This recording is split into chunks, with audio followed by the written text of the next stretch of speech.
Mail murder का आरोप लगते हैं 19 मामले दर्ज है। कौन से 19 मामले दर्ज है? अस्सलाम वालेकुम। मैंने अभी एक उम्मीदवार आया है इधर राबोड़ी से, उसका नाम है नजीब मुल्ला। उसने ऑन स्टेज बोला है ऐसा, एक यहाँ के जो आमदार है जितेंद्र अवार्ड, उनको बदनाम करने के लिए, क्या ये कॉमिल मर्चेंट है, उसने कुछ तारीफ किया है तो उसके ऊपर 19 केस है। तो मैं वो नजीबुल्लाह से सवाल पूछना चाहूँगा, क्या 19 केस अगर मेरे पे रहा तो अगर सच्चा मर्द है, सच्चा इंसान है और तू सच में सच्चा मोमिन है तो तू मेरा 19 केस साबित करके बता। अगर मेरे पे 19 केस होते तो यार मैं इधर रहता, मेरे को कब का पुलिस किधर का किधर भेज देती। तो मैं यही उससे सवाल करूंगा कि 19 केस मेरे पे साबित करके बता। हाँ, केस हुआ है, मैं 25 साल से मुमरा में रहता हूँ, तो मैं मुमरा के आवाम को बताना चाहूंगा कि ये नजीबुल्लाह अभी तक आमदार बना नहीं है और खाली ये सपना देख रहा है। तो ये सपने देखने में ही मुमरा के लोगों पे झूठा इल्जाम लगा रहा है। मैं नजीबुल्लाह को बोलना चाहूंगा, मेरे पे 19 केस रहेंगे तो मैं मुमरा छोड़ के चले जाऊंगा। अगर 19 केस नहीं रहा तो तेको मुमरा छोड़ के जाना पड़ेगा। और दूसरी बात ये है, जो एनडीपीएस केस की बात करता है वो, तो मेरे पे एक केस कॉन्स्पिरेसी के थ्रू, एक केस मेरे पे एनडीपीएस का हुआ था और एक एमआरटीपी का 25 साल से। वो केस भी होने की मैं वजह बताना चाहूंगा। मैंने जो काम किया है ड्रग्स के लिए, ड्रग्स फ्री करने के लिए मुंबई, महाराष्ट्र और पूरे लेवल पे, मैंने अभी तक के 400 पेडलरों के ऊपर कार्रवाई करवाई है। 400, जिसमें 60 से 70 नाइजेरियन है। और उसके बाद मैंने 4 बड़ी जो फैक्ट्री है जिसमें एमडी मैन्युफैक्चरिंग होती थी, उसमें से एक फैक्ट्री में इतना माल क्वांटिटी मिला था जिसमें 23,500 किलो माल हमने पकड़ा था।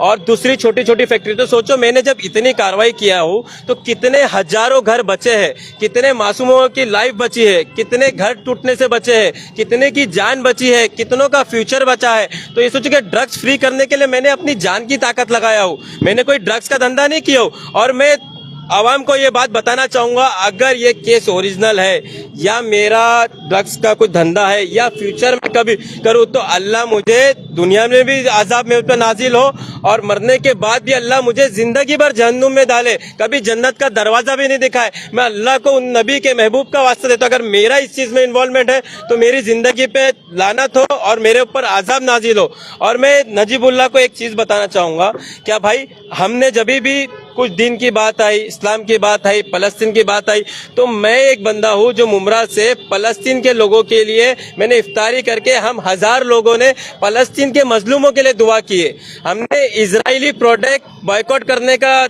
चला है, पूरा मुहिम चला है। हमने विशालगढ़ में जो आतंकवादी हमला किया था, हमने उसके ऊपर आवाज उठाए। नीलेश राणे ने मुसलमानों को गाली दिया, हमने उसके ऊपर आवाज उठाए। रामगिरी ने हमारे नबी के ऊपर गलत बात की, हमने उसके ऊपर आवाज उठाए। तू अपने आप को मुसलमान बोलता है और तू मुमरा को चॉकलेट देता है, 50 करोड़, 100 करोड़, 200 करोड़ लाया। जब तेरी इतनी ताकत थी तो तू रामगिरी को अरेस्ट क्यों नहीं किया? तेरी इतनी ताकत रहती तो तू रामगिरी को अरेस्ट करना चाहिए था ना। ना तूने कभी फलस्तीन के भाइयों के लिए आवाज उठाया, ना कभी विशालगढ़ की कुछ मैटर के लिए आवाज उठाया। मैं बोलना चाहूंगा, क्या एक मुद्दा तू बता दे, क्या मुसलमानों के लिए तू आवाज उठाया हो? तूने कभी नहीं उठाया मुसलमानों के लिए आवाज। क्यों नहीं उठा सकता है? क्यों? क्योंकि तू बीजेपी आरएस का एजेंट है, इसके लिए तू कभी मुसलमानों के लिए आवाज नहीं उठा सकता है। अरे भाई, अगर हमारी जो लड़ाई है ना, तेरे से इतनी कोई पर्सनल लड़ाई नहीं है भाई हमारी। हम चाहते हैं मुमरा में बीजेपी की यूती में जो तू है वो मुमरा में नहीं हम लाना चाहते, क्योंकि बीजेपी की जो विचारधारा है हम उसके खिलाफ है। बीजेपी की जो विचारधारा है ये मुसलमानों के खिलाफ है। मुसलमानों की जितनी प्रॉपर्टी है, चाहे वो मस्जिद हो, मदरसे हो, दरगाह हो, और जितनी भी प्रॉपर्टी है हम मुसलमानों की, फंड हो, जमीन हो, टोटल ये बीजेपी अपने ताबे में गवर्नमेंट लेना चाहती है। दूसरा, जो हमारा मुसलमानों का शरई जो कानून है, ये शरई कानून ये बीजेपी खत्म करना चाहती है। दूसरी बात, जो हमारी बहनें, हमारी माएँ, जितने हैं लोग हैं जो बुर्का पहन के निकलते हैं घर से, ये बीजेपी ये कानून भी इनको बेपर्दा करना चाहती है। दूसरा, ये कुछ लोगों के तो जरिए गरीब नवाज के ऊपर भी, गरीब नवाज दरगाह पे भी ये लोग ने क्लेम किए थे, क्या वहाँ भी मंदिर है मतलब, और मोब लॉन्चिंग, गाय के नाम पे कई मुसलमानों का हत्या किया गया। तू उसके साथ है, तू मुसलमानों के साथ नहीं है। और तू बात करता है क्या मैं पेडलर हूँ, मैं ये हूँ, मैं वो, 19 केस की तू बात करता है। अबे तू अपने गिरेबान में तो झांक, तेरे पे क्या मैटर है? तेरे पे तो एक मुसलमान भाई जो तेरा दोस्त है बचपन का, तूने उसका मर्डर कराने का तेरे पे आरोप है। उसकी जो वाइफ है वो आज भी रोते हैं, उसके बच्चे रोते हैं, उसकी वाइफ रोती है, उसके बच्चे आज भी जब खाने पे बैठते होगे ना तो उनको याद आता रहेगा कि मेरा बाप कहाँ है, मेरे बाप को ये आदमी ने मार दिया। तो वो तो जमील भाई को अल्लाह जन्नत नसीब करे, लेकिन उनके जो औलाद है, उनकी बीवी है, ये हर दिन तड़प तड़प के रोती है, हर दिन मरती है। उसका जिम्मेदार तू है, हम नहीं है। और दूसरा, तूने परमान को इतना तूने टॉर्चर कर दिया था, इतना टॉर्चर कर दिया था कि तू उसको सुसाइड करना पड़ गया, वो भी तेरे पे केस का आरोप है। तो सोच लो, मैं मुमरा की आवाम को ये चीज बताना चाहूंगा कि इसके ऊपर इतने और भी बहुत से गुनाह है, इसको मैं बताना चाहूंगा तो और बहुत से इसके कांड है, लेकिन मैं सोचा जान दो, पर्सनल पे नहीं जाने का, कि ये गंदी विचारधारा का आदमी है। जो एक आदमी अगर मुसलमान है, कोई मुसलमानों के लिए अगर जितेंद्र आवाड साहब आवाज उठाता है, अगर उसकी मैंने तारीफ कर दिया तो उसमें गलत क्या है? वो मुसलमानों के लिए आवाज उठाता है ना, जुल्म। अभी समझ लो, कोई एक बम ब्लास्ट का आरोपी वो बोलता है कि नजीबुल्लाह को वोट दो, तो क्या तेरा संबंध उससे हो जाएगा?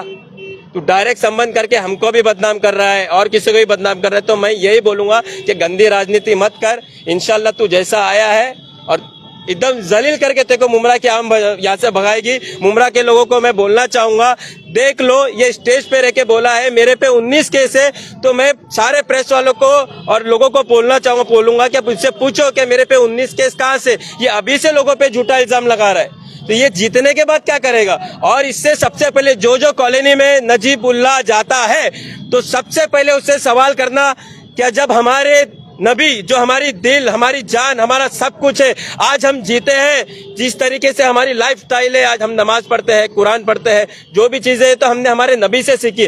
तू जब हमारे नबी का नहीं हो सकता है तो तू किसी का नहीं हो सकता है। जब इतना पावर रहने के बाद तूने क्यों नहीं आवाज उठाया? क्या रामगिरी को अरेस्ट करो? तूने अभी एक नीलेश राणे करके वो इत्तुसा, उसने बोला कि मस्जिद में घुस के मारूंगा, तूने क्यों नहीं बोला? अभी लेटेस्ट उसका एक आया है इंटरव्यू, बोले कि 20 तारीख के पहले सारे मस्जिद से लाउड स्पीकर निकाल दो, नहीं तो 23 तारीख के बाद हम लोग निकालेंगे। क्यों तू नहीं बोला? क्योंकि तू उसका एजेंट है, इसके लिए नहीं बोलता है। तो मैं मुमरा की आवाम को बोलना चाहूंगा, क्या इसको एक वोट भी नहीं मिलना चाहिए, इसको इधर जलील करके मुमरा से भगाना है, इसको इधर से। मर्चेंट का ड्रग्स माफियाओं से या ड्रग्स से किसी तरीके का कोई संबंध है क्या? क्योंकि इसके पहले आपने क्या कहा कि कॉन्स्पिरेसी की तहत मुझे फंसाया गया। मैं पहले भी बताया कि मैंने 400 पेडलर को अंदर, जेल में भी गए, 400 पेडलर को मैंने अंदर डाला हूँ, और मेरे पास ऑन सर्टिफिकेट है कि मैंने 23,500 किलो माल पकड़ा हूँ मेरी इंफॉर्मेशन से, जो वहाँ से इंडिया और इंडिया के बाहर जाता था। तो सोचो कि मैंने कितने घर बचाया हूँ। तो जब आदमी कीचड़ साफ करता है ना, तो उस पर कीचड़ उछलता है।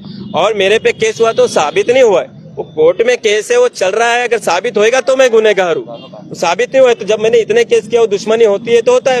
कौन सा ऐसा नेता है जिसपे केस नहीं है? कौन, एक बता दो। एक सवाल, नजीब मुल्ला यहाँ पर एमएलए पद के दावेदार है मुमरा कलवा से, उनकी लड़ाई अवार्ड से है। तो पर्सनल आपको लेके जो आप आरोप लगा रहे हैं, क्या वजह है? कुछ पर्सनल आपको उनसे कुछ डिस्ट्रीब्यूट है?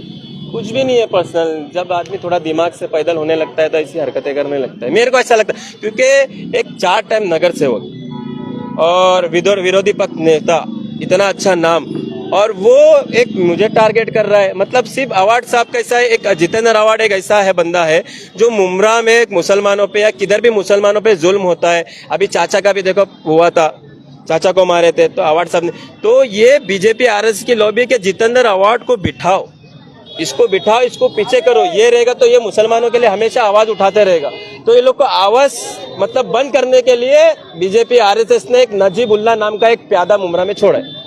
वो प्यादा इधर पे आके उछल रहा है, लेकिन पब्लिक है, ये जनता है, सब जानती है, और जनता को क्या करना है जनता करेगी। और मैंने कभी अवार्ड साहब से भी कोई काम नहीं लिया हो, ना नजीब से काम लिया हो। मेरा अल्लाह बड़ा बादशाह है, अल्लाह ने मुझे सबसे बड़ी दौलत दी है, ईमान वाला बनाया है, तो मैं उसमें बहुत खुश हूँ। इज्जत देने वाला अल्लाह की जात है, या अल्लाह इज्जत दे या ना दे या ले ले, तो वो सब अल्लाह के हाथ में है भाई। ऊपर अल्लाह जो भी रखा है अच्छे से रखा है। अच्छा, जितेंद्र अवार्ड के आपको बहुत करीबी माने जाते हैं, जिसका ऐसा बताते हैं कि आप उसका फायदा उठाते हो। नहीं सुनो, मैं बताता हूँ। जब मैंने अक्सर देखे रहेंगे, मैंने दीन के लिए हमेशा आवाज उठाए हूँ। जहाँ भी मुसलमानों की अगर बात आती थी, कोई बंदा मुसलमानों के खिलाफ बोलता है या फलस्तीन के खिलाफ बोलता है, मैं आवाज उठा।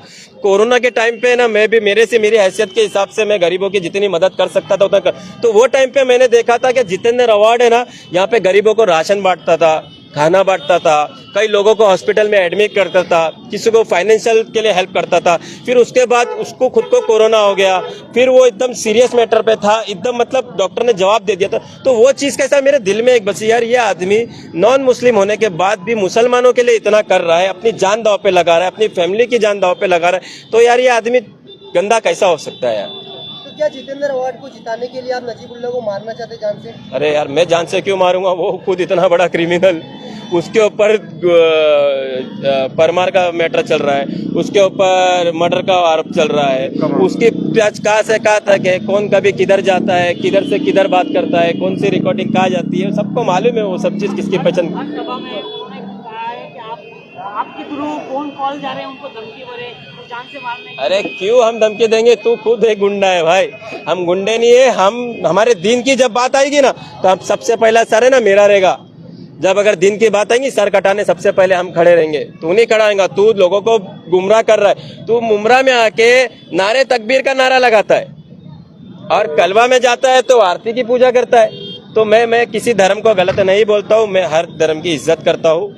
हमारा धर्म ये नहीं सिखाता कि हम किसको बुरा बोले, लेकिन मैं मुमरा के मौलाना उलमा जितने हमारे मुसलमानों से मैं पूछना चाहता हूँ कि अगर हम मूर्ति की पूजा करते हैं तो हम मुसलमान रहते हैं क्या मुसलमान से बेदखल हो जाते हैं? ये सवाल मैं चाहता हूँ कि लोग नजीबुल्लाह से पूछे। अच्छा, इलेक्शन के दौरान ही ये सब आपका नाम निकालना, क्योंकि पिछले कुछ दिनों से आपका नाम लगातार स्टेज से निकल कैसा रहता है मालूम है क्या? लोगों को बदनाम करने के लिए पहले भी यही पॉलिटिक्स के वजह से मेरे को बदनाम किया गया था, और आप देख रहे अभी भी वो इस तरीके से बदनाम किया जा रहा है। जो इसके चिल्लर है ना, इसके चिल्लर ज्यादा बज रहे। तो आपको बदनाम करके क्या मिलेगा उनको? अभी वही तो बोल रहा हूँ, बुद्धि भ्रष्ट हो जाती है तो आदमी ऐसी सब हरकतें, क्योंकि दिख रहा है कि इलेक्शन हार रहा है। पब्लिक अवार्ड सबको प्यार करती, तो मैं क्या कर सकता हूँ उसमें? पब्लिक प्यार कर रही है। अब मैंने देखा अच्छा काम कोई कर रहा है तो मैंने बोल दिया। मैं पूछता हूँ भाई मेरा एक फोटो दिखा दो अवार्ड साहब के साथ, या मेरा कोई पद है उसके साथ। भाई मैं एक सोशल वर्कर हूँ, कोई आता है मेरे पास हेल्प के लिए, मैं कर देता हूँ, चाहे वो गरीब हो अमीर हो कैसा हो, मेरी हैसियत के हिसाब से हम हेल्प कर देते हैं। और आगे भी हम फाउंडेशन चालू जो कर रहे हैं, ओपन कर रहे हैं, वहां से हम गरीबों को रोज इंशाल्लाह जितना हो सके गरीबों को खाना खिलाएंगे, लोगों की हेल्प करेंगे उसमें। तो मैं लोगों को लेकिन एक मैसेज देना चाहूंगा कि जो बीजेपी की विचारधारा, आरएसएस की विचारधारा है, ये मुमरा में आने मत दो, नहीं तो आगे हमको बहुत तकलीफें होगी, बहुत परेशानी होगी। तो जिताना है तो अवार्ड सबको जिताओ जो मुसलमानों की हेल्प करते।